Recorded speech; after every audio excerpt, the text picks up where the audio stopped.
देख रहे हैं डीडी न्यूज, आपके साथ मैं हूं पराक्रम सिंह शेखावत। बताएंगे आपको इस वक्त की बड़ी खबरें। शुरुआत करते हैं सुर्खियों के साथ। प्रधानमंत्री ने मन की बात में संविधान को बताया राष्ट्र का मार्गदर्शक। आयुष्मान भारत योजना से कैंसर के खिलाफ लड़ाई में मिल रही मदद को सराहा। प्रधानमंत्री ने एकता का महाकुंभ पहल का किया जिक्र।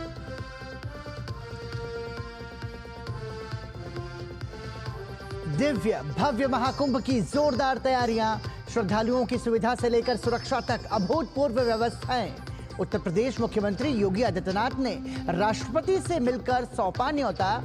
आएंगे 40 करोड़ से अधिक श्रद्धालु।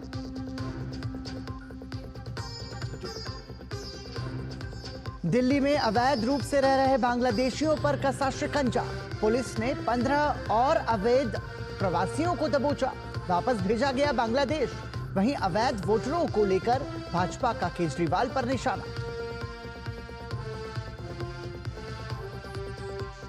डॉक्टर मनमोहन सिंह के स्मारक को लेकर कांग्रेस की राजनीति बेनकाब। भाजपा ने आरोपों का दिया बिंदुवार जवाब। केंद्रीय मंत्री हरदीप सिंह पुरी ने किया पलटवार, कहा निराधार विवाद खड़ा करने का हो रहा प्रयास। दक्षिण कोरिया के मुआन अंतर्राष्ट्रीय एयरपोर्ट पर भीषण विमान हादसा। पक्षी टकराने के बाद लैंडिंग के समय हुई दुर्घटना। विमान पर सवार 181 लोगों में से केवल 2 लोगों को बचाया जा सका।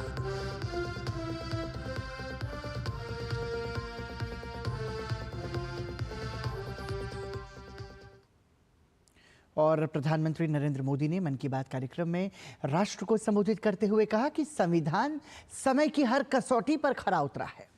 उन्होंने कहा कि संविधान हमारे लिए गाइडिंग लाइट है और हमारा मार्गदर्शक है। प्रधानमंत्री ने कहा कि इस वर्ष संविधान दिवस के अवसर पर कई गतिविधियां शुरू हुई हैं जो पूरे साल भर चलती रहेंगी। उन्होंने कहा कि संविधान की विरासत से नागरिकों को जोड़ने के लिए constitution75.com के नाम से एक विशेष वेबसाइट बनाई गई है।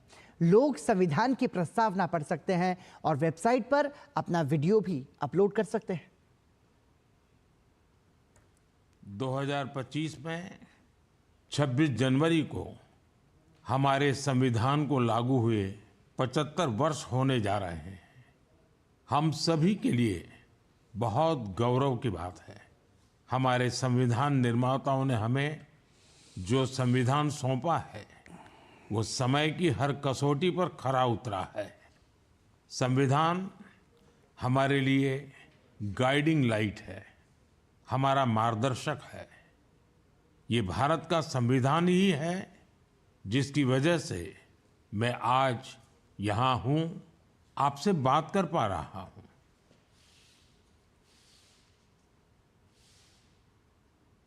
भाजपा पर पूर्व प्रधानमंत्री डॉक्टर मनमोहन सिंह का अपमान करने के कांग्रेस के आरोप को केंद्रीय मंत्री हरदीप सिंह पुरी ने निराधार बताया। उनका कहना है कि कोई विवाद नहीं है, बल्कि इसे बनाया जा रहा है। कांग्रेस पार्टी इंडी गठबंधन और यहां तक कि देश में भी अलग थलग पड़ गई है।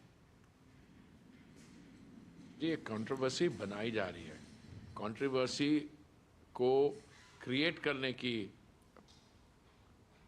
कोशिश हो रही है। अगर आप फैक्ट्स को देखें तो इसमें कोई कंट्रोवर्सी है ही नहीं। Narasimha Rao ji when he passed away, तो यही कांग्रेस पार्टी की जो लीडरशिप है, they did not even allow his death, his mortal remains to come to the party headquarters. और उनका जो फाइनली जो क्रिमेशन हुआ हैदराबाद में हुआ। डेथ हुई 2004 में 23 दिसंबर को। और मैडम मोदी जी ने जब दायित्व संभाला प्रधानमंत्री के पद का, तो उन्होंने 2015 में इसी जगह में एकता स्थल में उनको फाइनल रेस्टिंग प्लेस दी। कहना कि सिख पार्टी का अपमान हुआ, मैं बिल्कुल गलत बात है। और आने वाले समय में भी अभी जो एक फाइनल उनके मेमोरियल के लिए ज़मीन दी जाएगी। और अभी देखते जाइए, वी आर टू फ्रेश। और ये कंट्रोवर्सी जो लोग क्रिएट कर रहे हैं, I don't think we should give them a free run. Doctor Manmohan Singh के स्मारक को लेकर राजनीति करने वाली कांग्रेस एक और मामले को लेकर भाजपा के निशाने पर है। भाजपा ने आरोप लगाया कि कांग्रेस के मन में डॉक्टर मनमोहन सिंह का सम्मान ही नहीं है। आज डॉक्टर मनमोहन सिंह की अस्थियों को चुनने के लिए कांग्रेस का कोई नेता नहीं पहुंचा। कांग्रेस पार्टी जो कल कैमरा एंगल डीडी न्यूज की कवरेज पर अनेकों बातें कह रही थी, आज जब कैमरा नहीं था तो डॉक्टर मनमोहन सिंह की अस्थियों को समेटने के लिए और उसे प्रथा के हिसाब से उसकी विदाई करने के लिए वो आज शामिल भी नहीं हुए, ना वो कहीं पर दिखाई दिए।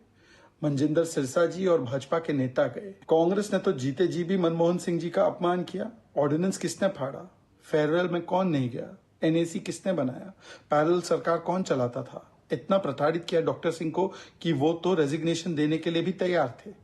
और जीते जी जिन लोगों ने उनको अपमानित किया, आज वो ड्रामा कर रहे हैं कि वो उनके सम्मान के लिए कटिबद्ध है। भारतीय जनता पार्टी ने सदस्यता अभियान को आगे बढ़ाने के साथ संगठन चुनाव के कार्य योजना को आगे बढ़ाना शुरू कर दिया है। दिल्ली में भाजपा के केंद्रीय कार्यालय में आज संगठन पर्व को लेकर महत्वपूर्ण बैठक हो रही है। इस बैठक में राज्यों से भाजपा के अध्यक्ष, संगठन मंत्री समेत केंद्रीय पदाधिकारी शामिल हो रहे हैं। बैठक में संगठन चुनावों की पूरी प्रक्रिया को कैसे आगे बढ़ाया जाना है, उस रूपरेखा को बताया जाएगा। भाजपा अपने मंडल जिला स्तर पर अध्यक्ष के चुनाव को जल्द पूरा करेगी। उसके बाद नए प्रदेश अध्यक्षों के चुनाव की प्रक्रिया पूरी हो जाएगी। भाजपा ने के राष्ट्रीय स्तर पर संगठन के चुनाव की प्रक्रिया जनवरी के अंत तक पूरी होनी है। भाजपा के नए राष्ट्रीय अध्यक्ष के ऐलान से पहले पार्टी अपने संगठन चुनाव की पूरी प्रक्रिया संपन्न कर रही है। और वहीं लद्दाख के भाजपा महामंत्री पीटी कुंजंग ने जानकारी देते हुए कहा कि बैठक में भाजपा के राष्ट्रीय अध्यक्ष जेपी नड्डा ने संविधान पर्व और पूर्व प्रधानमंत्री अटल बिहारी वाजपेयी की जन्म जयंती को वर्ष भर मनाने की बात कही है। मैं लद्दाख से आया हूं और मैं संगठन पर्व का रिटर्निंग ऑफिसर हूं और स्टेट जनरल सेक्रेटरी भी हूं। तो आज का मीटिंग लगभग सुबह 9 से अभी 2-2:30 बजे तक चला। तो इसमें मेन जो था हमारा संगठन पर्व, जो हमारा बूथ लेवल का जो कमेटी फॉर्म करना था, फिर मंडल लेवल का, फिर हमारे डिस्ट्रिक्ट लेवल से, फिर हमारा स्टेट लेवल, फिर नेशनल लेवल, तो उन सब का यहाँ पे अच्छा ब्रीफिंग हुआ। और हमारा जो ये संगठन पर्व का जो काम चल रहा है, ये पिछले 1-1.5 महीने से चल रहा है। तो इसको हमें 10 जनवरी तक इसको पूरा कंप्लीट करना है। तो आज सब लोगों ने इसमें अपडेट दिया और हमें 10 जनवरी से पहले ये संगठन पर्व का सारा काम जो है वो कंप्लीट करना है। प्रदेश का डेडलाइन दिया है कि 15 जनवरी तक हमें ज़िला और प्रदेश का, तो उस 15 के बाद जो है फिर नेशनल प्रेसिडेंट का जो प्रोसेस है वो शुरू हो जाएगा। दिल्ली विधानसभा चुनाव से पहले राजनीतिक दलों में आरोप प्रत्यारोप का दौर तेज हो चुका है। केंद्रीय मंत्री हरदीप सिंह पुरी ने आम आदमी पार्टी के राष्ट्रीय संयोजक अरविंद केजरीवाल पर हमलावर होते हुए कहा कि ऐसा कोई सगा नहीं जिसे केजरीवाल ने ठगा नहीं। दिल्ली की जनता केजरीवाल की तोड़फोड़ की राजनीति को अच्छे से समझ चुकी है। केजरीवाल जी का क्या विजन है? डिसरप्शन का। केजरीवाल जी क्या चाहते हैं कि तोड़फोड़ की राजनीति? केजरीवाल जी की आज प्रॉब्लम यह है कि दिल्ली के जो नागरिक हैं उन्होंने केजरीवाल जी को अच्छी तरीके से पहचान लिया। जो हमारे जमुना जी है, it has instead of being a river it has become a sewer. वहां पे जो पोल्यूशन लेवल है 500 गुना प्रिस्क्राइब लिमिट से ज्यादा है। ऐसा कोई सगा नहीं जिसे केजरीवाल ने ठगा नहीं। ये केजरीवाल जी की स्टैंडिंग है। दिल्ली में मतदाताओं की संख्या असामान्य तौर पर बढ़ने को लेकर आम आदमी पार्टी सरकार भाजपा के निशाने पर है। दिल्ली भाजपा अध्यक्ष ने इसको लेकर केजरीवाल पर गंभीर सवाल उठाए। 2024-23 दिसंबर को इलेक्टोरल रोल फ्रीज हो गया और ये 24 तारीख का एक विधानसभा का डाटा नरेला का, सिर्फ एक 2000 से ज़्यादा एप्लीकेशन जमा की जाती हैं नए वोट बनाने की। और हैरानी की बात यह है कि ये सब लोग 35 से 40 साल से ऊपर के लोग हैं। कोई 60 साल का, कोई 70 साल का है। तो अरविंद केजरीवाल, मैं पूछना चाहता हूँ इन लोगों को कहाँ से लाए हो? कौन है ये लोग? और 60 साल 70 साल तक इन्होंने वोट क्यों नहीं बनवाया, जबकि दिल्ली में 5 साल वोट बनाने का काम होता है। तो एक गहरी साजिश की ओर दिल्ली को धकेला जा रहा है। और भारतीय जनता पार्टी जब इन मतदाताओं की पहचान के लिए आवेदन कर रही है कि आखिर ये लोग कौन है, कौन इनको ला रहा है, उनके खिलाफ कार्रवाई की जाए, तो अब अरविंद केजरीवाल अपनी नई दिल्ली की चिंता कर रहे हैं। नई दिल्ली में भी अवैध मतदाता बनाने का काम अरविंद केजरीवाल ने किया है। इसलिए हमने इलेक्शन कमीशन को भी शिकायत की और पूरी दिल्ली के वोटर जो नए बनने आ रहे हैं, जो नया मतदाता है 18-20 साल का युवक समझ में आता है, लेकिन 80-80 साल का अगर आदमी वोट बनवाने आ रहा है तो उसकी जांच की जानी चाहिए। और इसी के साथ ही यहाँ रुक रहे हैं एक छोटे से ब्रेक के लिए। बने रहिए हमारे साथ।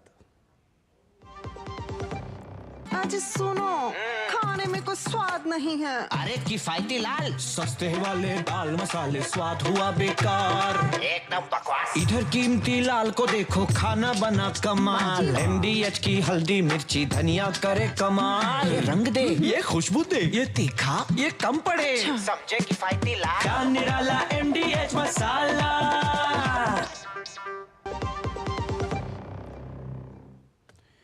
मुख्यमंत्री योगी आदित्यनाथ ने आज राष्ट्रपति द्रौपदी मुर्मू से मुलाकात की और उन्हें महाकुंभ मेले के लिए आमंत्रित किया। महाकुंभ मेले का आयोजन 13 जनवरी 2025 से 26 फरवरी तक उत्तर प्रदेश के प्रयागराज में किया जाएगा। समाजवादी पार्टी के अध्यक्ष और पूर्व मुख्यमंत्री अखिलेश यादव द्वारा महाकुंभ का निमंत्रण दिए जाने वाले बयान पर उत्तर प्रदेश के उप मुख्यमंत्री ब्रजेश पाठक ने जमकर निशाना साधा है। उन्होंने कहा कि आस्था के इस महाकुंभ में अखिलेश यादव को भी आकर अपने पाप धो लेने चाहिए। महाकुंभ में मैं पूरे दुनिया के जो हमारे सनातन धर्म के मानने वाले लोग हैं, सबका मैं हृदय से स्वागत करता हूं। और राहुल जी से भी कहता हूं, आप जर्मनी से आए, आप भी स्नान करके जाइए, पुण्य का लाभ प्राप्त करके जाइए। और मैं समाजवादी पार्टी के मुखिया से भी कहना चाहता हूं, आप भी आइए, पुण्य प्राप्त करिए, पापों को धोइए। उत्तर प्रदेश राज्य का जो आपका शासनकाल था, आपको याद आता होगा किस ढंग से बहु बेटियों की इज्जत आबरू लूटी जाती थी, हत्यारे सड़क पर घूमते थे, गुंडे माफिया बदमाश आम जनता का जीवन मुश्किल कर दिए थे। उत्तर प्रदेश जनता अब कभी भी समाजवादी पार्टी को माफ नहीं करेगी। प्रयागराज में 13 जनवरी से 26 फरवरी तक 45 दिनों के लिए महाकुंभ का आयोजन होने जा रहा है।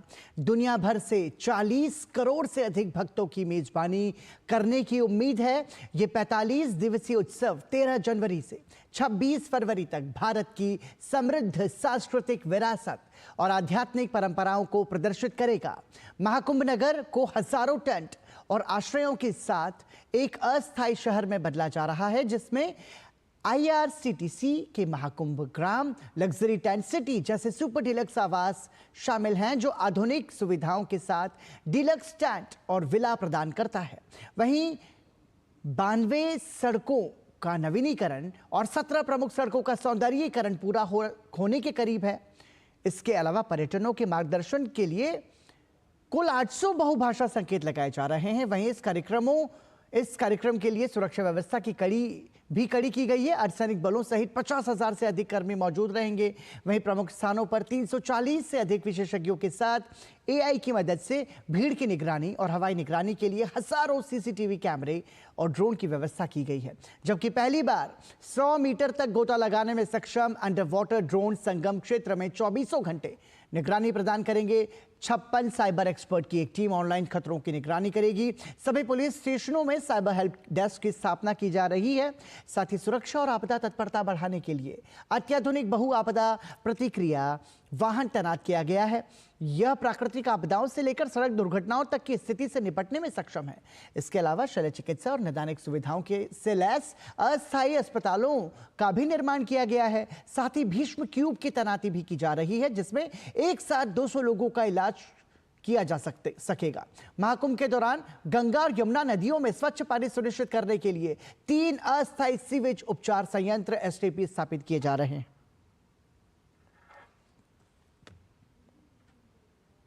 केंद्रीय रक्षा मंत्री राजनाथ सिंह 2 दिवसीय दौरे पर मध्य प्रदेश के इंदौर पहुंचे। रक्षा मंत्री ने महू में डॉक्टर भीमराव अंबेडकर जन्मभूमि स्मारक पहुंचकर भीमराव अंबेडकर को पुष्पांजलि अर्पित की। इसके बाद रक्षा मंत्री ने सेना के कार्यक्रम में भाग लिया। कार्यक्रम में रक्षा मंत्री के साथ chief of defence staff general Anil Singh Chauhan और chief of army staff general Upendra Dwivedi भी मौजूद रहे। इस दौरान रक्षा मंत्री ने कहा कि 2047 तक भारत को एक विकसित और आत्मनिर्भर राष्ट्र बनाना है और मुझे लगता है कि इस लक्ष्य को प्राप्त करने में सेना की बहुत महत्वपूर्ण भूमिका है। हमारा लक्ष्य है 2047 तक भारत को एक विकसित और आत्मनिर्भर राष्ट्र बनाया जाए। मित्रों, आप केवल सीमाओं के रक्षक ही नहीं हैं, बल्कि आप इस राष्ट्र के निर्माण के अग्रदूत भी हैं।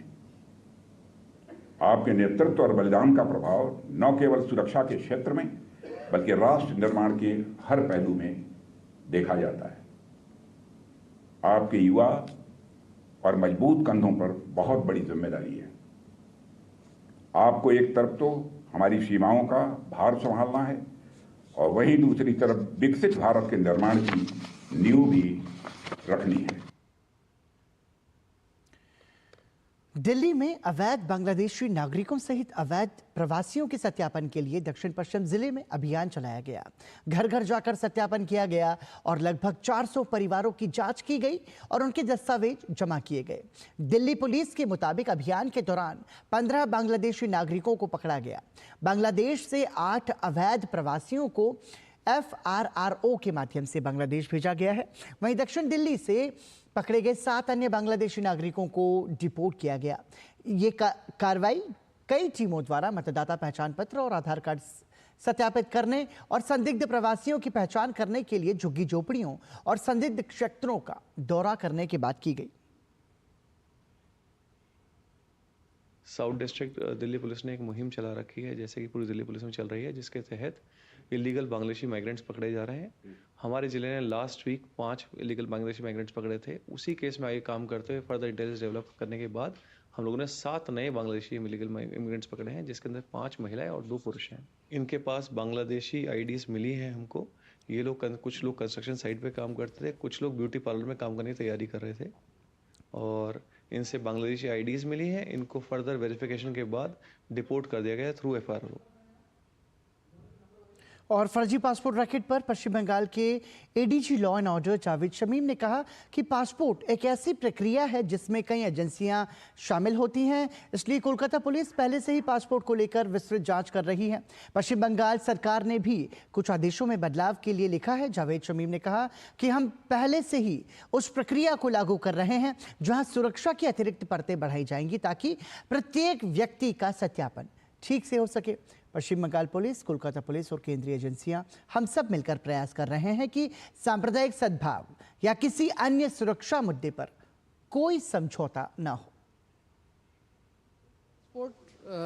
एक प्रोसेस है जहां बहुत से एजेंसीज इन्वॉल्व हैं, ठीक है। सो कैलकाटा पुलिस एक डिटेल्ड इन्वेस्टिगेशन ऑलरेडी पासपोर्ट को लेकर के कर रहा है, जहां हमने कुछ लैकुनेस पाए हैं। कुछ ऑर्डर्स को भी मॉडिफिकेशन के लिए government of West Bengal is also writing out additional layers of security बढ़ाई जाएगी ताकि कोई किस्म का भी गलत आदमी के पास इंडियन पासपोर्ट ना पहुंचे। बंगाल पुलिस हो, कैलकाटा पुलिस हो, सेंट्रल एजेंसीज हो, सब मिलके हम लोग प्रयास कर रहे हैं ताकि बंगाल में और इंडिया का कोई किस्म का नेशनल सिक्योरिटी का इशू हो, कम्युनल हार्मनी का इशू हो, कोई और भी सिक्योरिटी का जो इशू हो, वो कोई तरफ से भी कॉम्प्रोमाइज ना हो। इसको हम लोग पूरा अपनी तरफ से इंश्योर कर रहे हैं। केंद्रीय मंत्री अर्जुन राम मेघवाल ने रामनगरी अयोध्या का दौरा किया। इस दौरान उन्होंने राम मंदिर में रामलला के दर्शन पूजन किए। अपने दौरे के दौरान उन्होंने अयोध्या में हो रहे विकास कार्यों की समीक्षा की और पार्टी के पदाधिकारियों से भी मुलाकात की। हमने प्रभु श्री राम के चरणों में बैठ करके दर्शन किए, उनका ध्यान किया और अयोध्या में क्या क्या डेवलपमेंट हो रहा है उस दिशा में भी कुछ समीक्षा की। पार्टी के पदाधिकारी भी मिले, हमारे बार एसोसिएशन के लोग भी मिले, उनके बार से संबंधित कुछ इंफ्रास्ट्रक्चर की कुछ आवश्यकताएं थी, उस बारे में भी चर्चा की। अभी जो मंदिर निर्माण का जो काम आगे बढ़ रहा है, जो सेकंड फ्लोर वाला और फर्स्ट फ्लोर वाला, वो भी तेज गति से मुझे लगता है काम आगे बढ़ रहा है। जम्मू कश्मीर के बनिहाल बारामूला सेक्शन पर भारी बर्फबारी के कारण शनिवार को स्थगित की गई ट्रेन सेवाएं आज से फिर शुरू कर दी गई हैं। ये सेवाएं ट्रैक पर बर्फ का अत्यधिक जमाव होने के कारण बाधित हुई थी, जिसे रेलवे विभाग ने जल्द से जल्द साफ कराकर सेवाएं पहले की तरह सामान्य कर दिया है।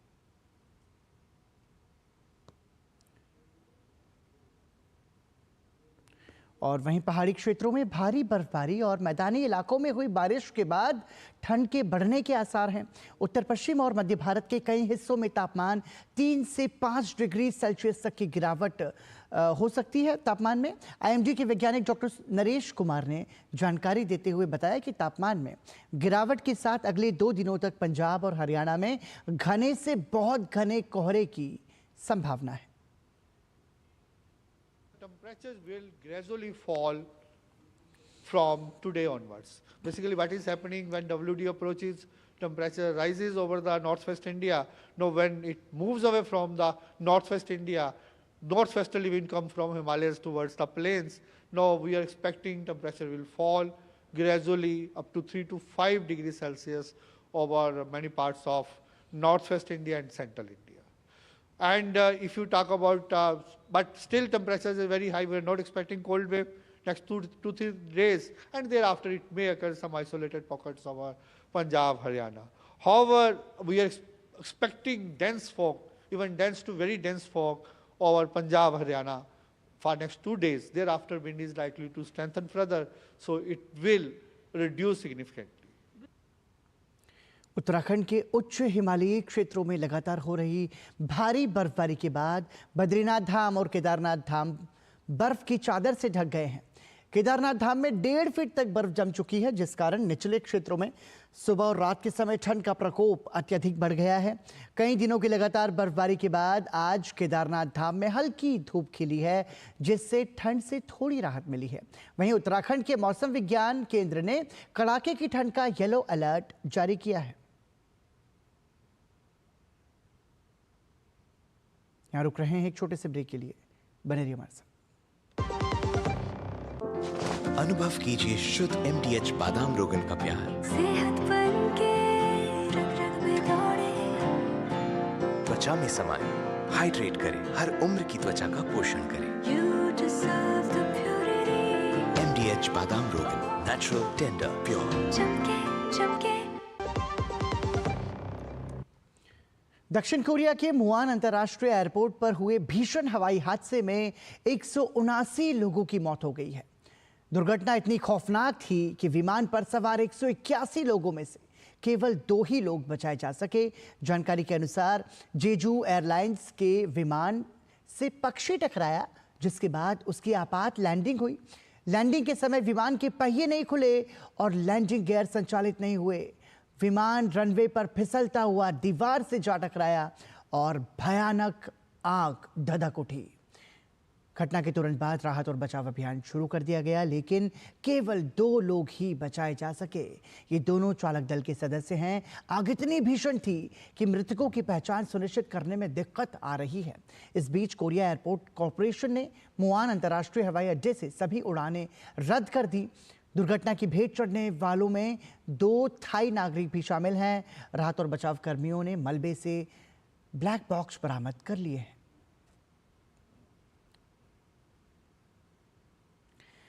प्रधानमंत्री नरेंद्र मोदी ने कोनेरू हम्पी को 2024 फाइड महिला विश्व रैपिड चैंपियनशिप जीतने पर बधाई दी है। उन्होंने सोशल मीडिया प्लेटफॉर्म एक्स पर लिखा, उनकी दृढ़ता और प्रतिभा लाखों लोगों को प्रेरित करती हैं। ये जीत और भी ऐतिहासिक है क्योंकि ये उनका दूसरा विश्व रैपिड चैंपियनशिप खिताब है, जिससे वो ये अविश्वसनीय उपलब्धि हासिल करने वाली एकमात्र भारतीय बन गई है।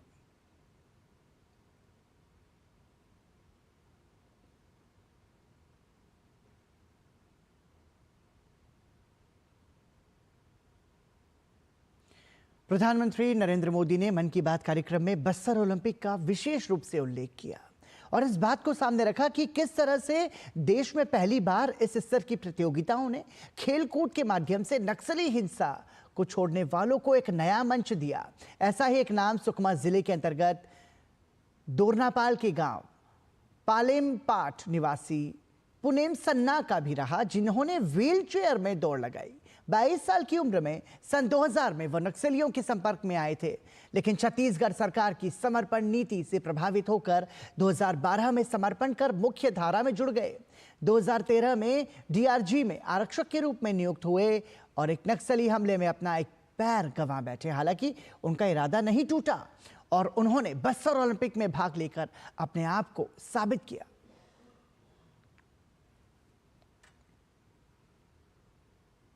मेलबर्न टेस्ट के चौथे दिन का खेल खत्म होने तक ऑस्ट्रेलिया ने अपनी दूसरी पारी में 9 विकेट खोकर 228 रन बना लिए हैं। ऑस्ट्रेलिया की कुल बढ़त 333 रन की हो गई है। सैम कोन्स्टास 8 रन बनाकर बुमराह की गेंद पर बोल्ड हुए, वहीं उस्मान ख्वाजा को सिराज ने आउट किया। स्टीवन स्मिथ भी सिराज का ही शिकार बने। इसके बाद जसप्रीत बुमराह ने ट्रेविस हेड, मिशेल मार्श और एलेक्स कैरी को आउट कर ऑस्ट्रेलियाई बल्लेबाजी की कमर ही तोड़ दी। ट्रेविस हेड को आउट करने के साथ ही बुमराह ने टेस्ट में अपने 200 विकेट पूरे किए। इससे पहले भारत ने अपनी पहली पारी में 369 रन बनाए। नीतीश कुमार रेड्डी ने भारत की तरफ से सर्वाधिक 114 रनों की शानदार पारी खेली। पहली पारी के आधार पर ऑस्ट्रेलिया को 105 रन की बढ़त हासिल हुई। और इसी के साथ ही समाचार में अभी के लिए इतना ही। देश और दुनिया की बाकी बड़ी खबरों के लिए देखते रहिए डीडी न्यूज़। नमस्कार।